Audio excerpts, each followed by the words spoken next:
Не за зголемување на старосната граница за пензионирање децидене синдикатот. Работниците не се виновни за дупката во фондот за пензиско, па на нивни грб да падне овој товар. Владата има на располагање други механизми за полнење на пензискиот фонд, порача од синдикатот за градежништво. Сега со помош на Светска банка се прави анализа како да се надмине проблемот. Треба да биде готова веќе наредниот месец. При изготвување на анализата не може владата сама да си донесе заклучок или одлука и да се зголеми тоа туку така. Нема, мислам дека никаков проблем ни со фондот за пензиско ни со другите закони доколку се применуваат онака како што треба и редовно се уплаќаат при донеси како што треба. А тоа што не се уплаќа, мислам дека треба инспекторатот и Министерството за труд и сите што се надлежни во врска со тоа да си превземат и да си го решат проблемот.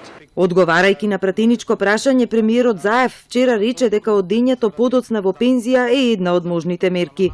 Ако треба да има непопуларни мерки, јас ќе ги соопштам да знаат луѓето кои би биле. Се надевам дека нема да има потреба да ги употребиме. Првата мерка која што Западот ја применува, дигањето на годините за пензија.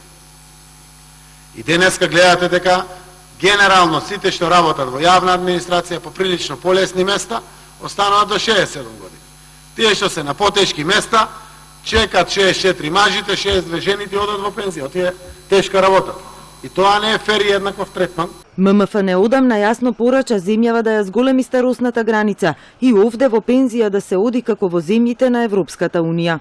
Таму како прво други е и начинот на работа и технологијата, меѓутоа има и многу повеќе услови за пензионирање.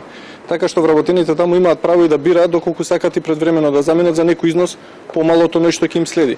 Кај нас нема други услови освен старосната граница 64 за мажи и 62 за жени. Лесно е да се каже да на 67 години, меѓутоа да се согледа реално состојбата дали луѓето може да одат на 67 години. Втора можна мерка за полнење на пензиската дупка е зголемување на придонесите, но премиерот вели дека прашање е дали тоа може да го издржи економијата и дали не би довело до одвраќање на домашните и странските инвеститори.